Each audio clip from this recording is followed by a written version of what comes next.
Let Daddy decide. Yeah, I don't remember what that one is. What is that? This is going to be, I guess, on you guys because you guys do your own thing. But how do I get started in investing? Okay. So, Kurt, you and I kind of came at it the same way. Yeah. At different times. Yeah. I mean, yeah. I guess we should preface this with a disclaimer that this is not real financial advice. Right. It's real and it's financial, but it's not quotey fingers real financial advice. But we are not financial professionals, as it were. So let me ask you this, Joe. Sell me this pin. Now, that's Wolf of Wall Street. Jack, thank you, Kurt. I like the chuckle. I thank you. But Joe, do you have through anywhere? Do you have any investments either active in a stock market or even in an IRA or retirement kind of 401k thing? Yeah, I've got my 401k through my work that like that's the very first thing. If your work offers any kind of matching, you should be doing that. You should be fully vested in that. So whatever they match, whether 3, 4, 5%, whatever it is, that is the bare minimum that you should be investing, period, in my opinion. Yep, 100%. That's free money. Yeah, it's definitely a perk. It is in there. Do you, when you're looking for long-term jobs, do they, for your personal opinions, do they really need to offer an IRA or retirement match at all, or even a program? Yeah, I wouldn't. I what if wouldn't take a full-time position that didn't. I don't think. What if you got 40% more pay? Oh, and then I would just have to turn around and invest in myself. Mm-hmm. That'd be fine, as long as I went into it with that knowledge that yes, it's this much. But you've got to take everything into account, because a lot of places that's what I was trying to get. If it is a full-time position and they don't offer some of these other benefits, because that's all part of the cost benefit analysis, is you got to weigh in. You got to SWOT it. Come on, SWOT it, Joe. How much do they do for investing? How much do they do for PTO? Because not every PTO summary is the same. Right. You have to take into account how much they cover for your insurance premiums, for health insurance for your family. And so most full-time positions are going to have something along those lines, at least if it's a salary position, I suppose. Not all full-time hourly positions will.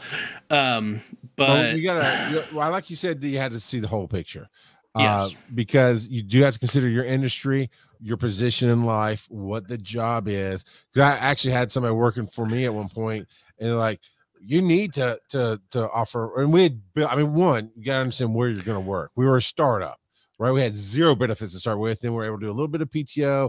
Then we were able to do a little bit of this, and we got some insurance. And this person was just ungrateful and like, you really need to do a 401k. And we pay some of the highest rates in the industry for what we do. You go to a 911, which is more prestigious. You go even bigger company, you will get everything you just said, but you'll get a lot less pay in it. And we believe that the culture is different as well. But that's it's hard to sell culture when you're trying to hire somebody. But we do try to be equal. But that my partner's mentality, I was like, I'd rather give you $21 an hour and let you figure out that you need to put it in a 401k instead of giving you $13 an hour and doing it all for you, because you still come out behind in the long run. So, but I agree. Depends on your situation and what you're doing. And in general, the earlier you start investing, the more time it has to grow through interest. Because ultimately, when you go to retire, the bulk of that is going to be interest that has accrued over time rather than what the principal that you've deposited into the account itself. Right. And so start your investing early is huge. It's a huge help. So I always think of like the airplane analogy. You want a longer runway to make sure you get off the ground in time. And it's the same way with investing, is the longer you have to let that interest grow, the better your liftoff's going to be when you retire. And and honestly, like particularly if you've got the automatic withdrawal from your paycheck type thing, you set it for whatever. I mean, particularly if you're starting a job, set it for whatever you want, because you'll adjust, because you have to adjust to the new pay anyway.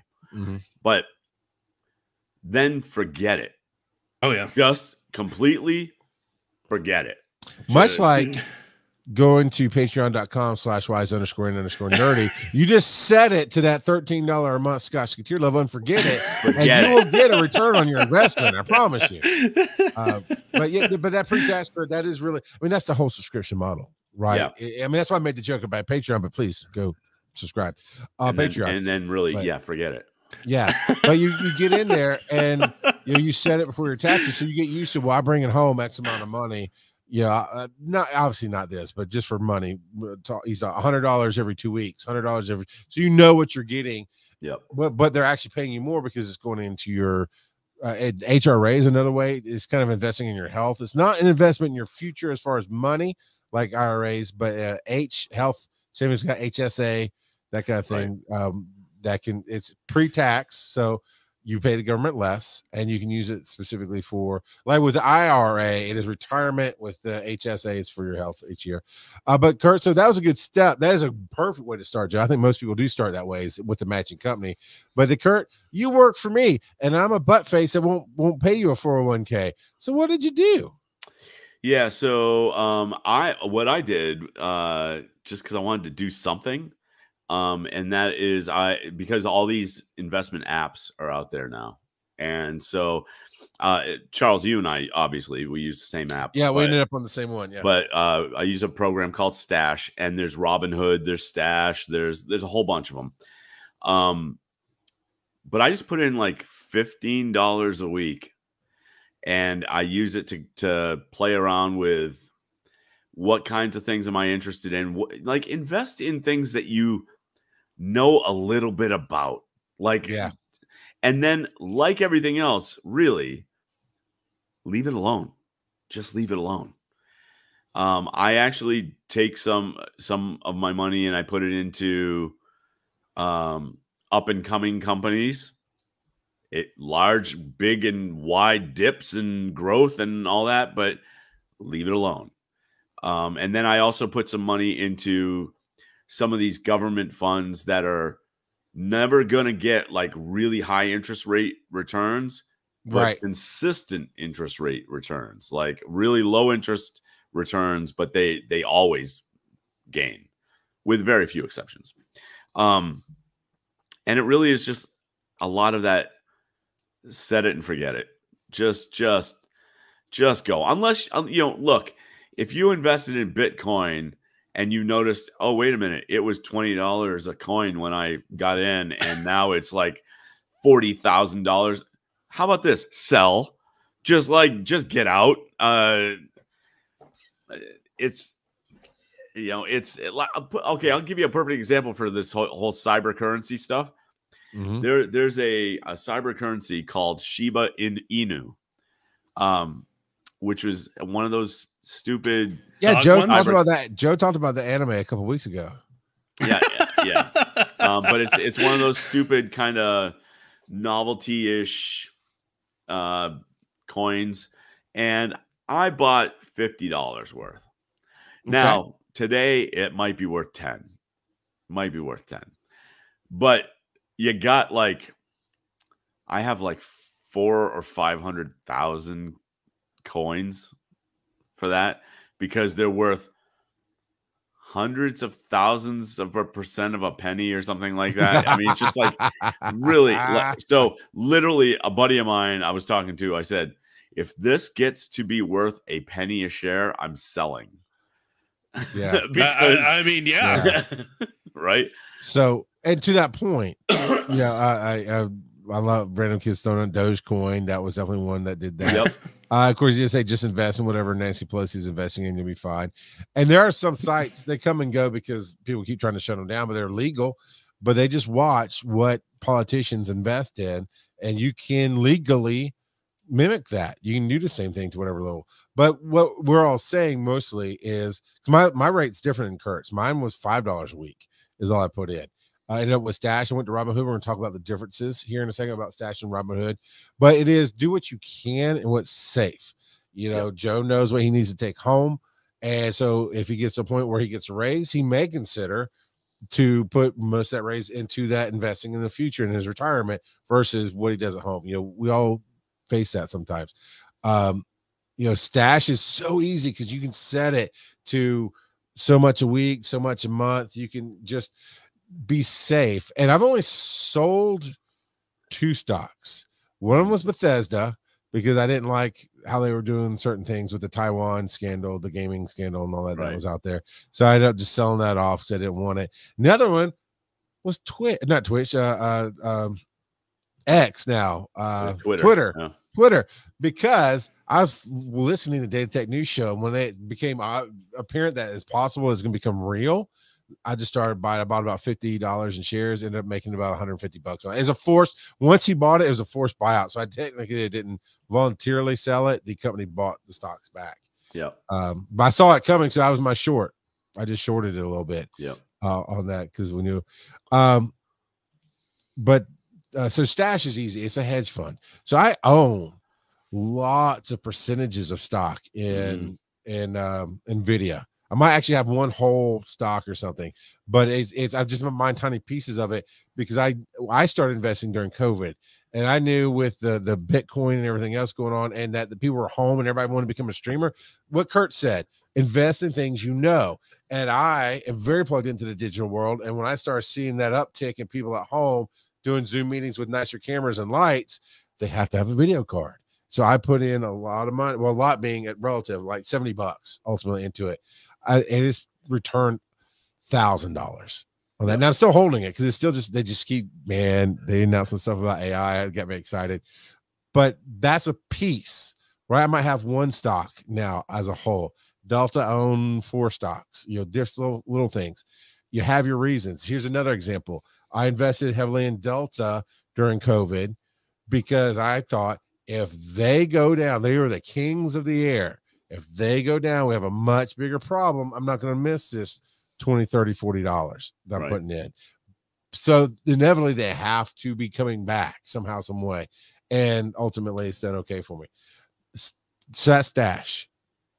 Robinhood, I started playing with. Now, Robinhood is more of a direct, you can still buy on your level, but it's a more direct investment in the stock market, like you would see maybe on TV with a broker and those kind of things, where you're saying, I want to buy the stock, and they go and they buy it for you. And if blah, blah, blah, and you play the market. And random kid said, they had that huge scandal where they blocked people from buying meme stocks because that definitely became a thing. As people started playing Robinhood like it's a video game, and go look up the GameStop stock thing that happened with Robinhood. And it was crazy because it's now I'm starting to dance into terms that are legal that I don't know what I'm talking about, but it felt like the way it's played through Robinhood is not as regulated as saying, hey, I need to call in an investment house and have my broker buy 5 shares of GameStop. It's not the same thing. So be wary. And here's why I got out of Robinhood, because of the person who told me about it. They were just all up on it, and they were talking about that Dogecoin and kind of the same thing, Kurt, is before it landed. And Bezos, I think Bezos has said, oh, you're Amazon, we're going to take Dogecoin, we're going to back it. And it spiked for a day. And he's like, yeah. And he's the same thing. He's like, I'm buying it for pennies on the dollar. And if it gets to like 5 cents, I'll have it. And they manipulate public interest so that they can short it. Yep. Yeah. But I listen to him and I'm thinking, I don't want him as my employee. Like, there's reasons. I'm not going into all the stories, but the ultimate thing is I don't want him as my employee. I don't trust him on the truck. And if I don't trust him with a human life, why would I invest with an app that he is in love with? That's all I really know about. It's what he has told me. So I sold all of whatever I got. I think I broke even, more or less. I was only in it a month and a half, but I got out of it because I just didn't. And also be comfortable, right, guys? Be comfortable. If you're worrying about it all the time, if you're going, am I doing the right thing? You're not. And that's how I was with Robinhood. I was stash, super comfortable. It was just an advanced savings account almost that has a video game aspect where I can try to play my knowledge and see if my savings goes up or down. because it's not quick like the stock market either. It's you got to take your steps. What's up, Joe? I was just going to say, for the most part, stocks are going to go up and down, and hopefully if you're picking them right, the general trend will be up. But it's it's the time in it that really matters. Like there was a huge dip a year or two back where mine went down by tens of thousands of dollars, the overall value, but it bounced back. The stock market bounced back. So you just got to let it ride most of the time. Kurt, don't you just love how he subtly works in that 1%er aspect in almost every show that we do? Yep. My savings account sucks, down but tens of thousands of dollars. But it's really like 0.5% from what I'm investing in. Don't worry about it. I am just letting it sit there. It's not like I'm going to be touching it. It's not money that I have access to, but I am very happy it's there for when I want to retire. Compare the story in 30 years. Compare the story of me and Kurt, where we invested pennies. we were scraping together the things. We gave that scrap of bread to our kid, and we put a penny in stash, and we both did the dip, and because we talked to each other through that time. And we had different reactions. His went up a little bit when mine went down. But I went from, everything I'd gotten was kind of a steady climb. And so Stash will show you your total and what's grown. So you can actually infer, you can go see it later on your dashboard. You see what you have right now. And I'm definitely making more in returns, dividend, but I'm not selling, so I'm not getting it. But I'm getting more in returns than I've invested. That's where you want to be. But I got it like $1,600 in returns, and it has that little marker. He's like, oh, you're almost at this high point, whatever. Right. And then that dip hit, Joe. And I was at like $2,000. I didn't lose tens of thousands of dollars like you, okay? But it got down to triple digits, like less than $700 at one point. I'm like, man, it's killing me. But I did leave it alone. I left it alone, just like you're talking about. And Kurt's didn't quite go that low. I think his went up a little bit, and we but I mean, I definitely hit a dip, but it's been growing consistently over the last 6 to 8 months or so. Anyway, and Joe's sitting there going, "Yeah, my savings account took it. I've only got $25,000 left in my savings, and one of my savings. The other 10 are fine." No, so I regardless of what my 401k has, my actual savings is rather pitiful. So my checking and savings account is not so great. Now, Kurt, what about do you use a retirement portfolio and Stash? I don't, because I have an IRA through my company. There you go. Yeah, I don't have anything else. So I thought at some point, so I was putting in roughly $20 a month for the stock market side of it. And I said, well, I'll throw in another 20 a month for the retirement side. And I picked for the retirement side, because I'm playing the stocks on the stock side. I picked slow, steady growth, essentially portfolio. And that's it. I said, I want to go simple portfolio. It said high risk, high growth, medium, blah, blah. And I went medium to high. I'm a little bit of a risk taker, because I understand that the world's going to change a lot in the next 20, 30, 40 years, so, but I don't want to go crazy. That's my safety net, more or less, because I'll go, I'll play the other side. So not huge, definitely nothing like my stock portfolio, but it's comforting to go, okay, there's some money. And to the point of getting it before taxes. In this case, you can't, but if you can set up automatic things, like I called it a secret squirrel account. I don't know how many years ago now. It's an account that Aaron and I had long before we had kids. Like when online banking became a thing, we got into, I don't remember what it's called now, because Capital One owns it now, but it was this independent. And we're like, man, it's going to give us 5 or 6% return on our checking account. Yeah, we'll bank online. We're young and crazy. We'll do that. And it worked for us. And then ultimately the housing market, blah, blah, blah, stuff got bought out, and it doesn't return what it did. So I'm like, I still have it. I still like it. What am I going to do with it? I just start putting, I think, $20 a month in that as well, as just, I'll take Aaron to Europe one day. And like last year I turned around like, hey, babe, I never told her about it. So I was like, hey, you serious about wanting to go to Paris? Like, oh, that'd be nice one day. I was like, how about we get your passport? And I showed it at Cal's like, I've got enough to fly me and you to Paris for a couple of days and come back. So, and it's just, I never missed it. It was just always coming out of my check. It's gone. Right. Don't worry about it. Not pre-tax. I had to set that up myself, but still. Yeah. But that's a good beginning. And let me ask you guys this. Kurt, you can tell us what you did do with the adult kids. I've got the teenagers, and we're doing some basic money management for them, like teaching them, hey, give it like an accountant. We're going to put it in your savings. We'll put it there. We'll put it there. You can see everything. And we're just teaching you to just we're getting them hooked on savings and like drugs, right? For them when they leave there, they'll do it themselves.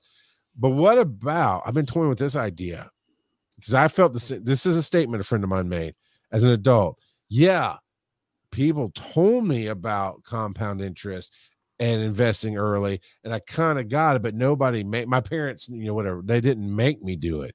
And I thought the same thing. I'm like, I'm in a unique position where I can make my kid, I'm not asking, I tell them, but I can make my kid $10 a month, just pop it away in a compound interest thing and see what happens. What do you guys think about that? Like really going, okay, here's one step further. We're going to make you do this now so you see it. I would show them an amortized spreadsheet and show them the difference between. You said it mammogrammatized, and nobody's gonna give a crap about that, Joe. So if you can look up spreadsheets that will simulate a certain percentage of interest, and you can show, you can plug in these calculators, say, okay, here's how much I'm going to put in a month or whatever, the principal, and you can show them, like, if you start now versus 10 years from now, how huge of a difference that is when you go to retire. And that's what I would show them. Just show them the hard numbers, and most people will react to that.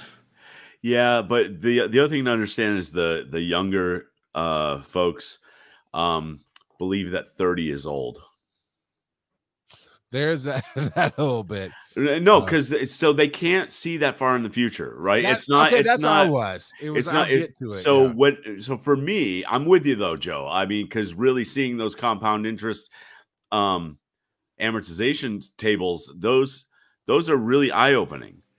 But you go, I don't know if I'm going to live that long. Like, why? It's at that age. And that's why I think putting their money into a real account like that is going to, then they see the real return. They'll forget about it because that's what we've trained to do. Hey, my son had to do some major work on his car to get it past emissions, and he went to his mom and was like, hey, what do we have in the account? Because he had learned to live off of whatever past payday, whatever is still in the account is his to spend. And so he knew he had that safety net. And that's kind of step I'm looking at taking is like, well, now it's money you can't touch for 5 years, but in 5 years, you'll see it without a mammogram thing. So with my kids, both of them, when they started getting a full-time job where they had benefits, I said, if your company offers you a 401k and they do any matching, at least invest that much and then forget it. It's coming out of your paycheck pre-tax. You're not even going to notice that it's there or that it's missing. Just forget it. And I don't think either one of them tapped into it. I have no idea what they've got. Doesn't matter. Sure.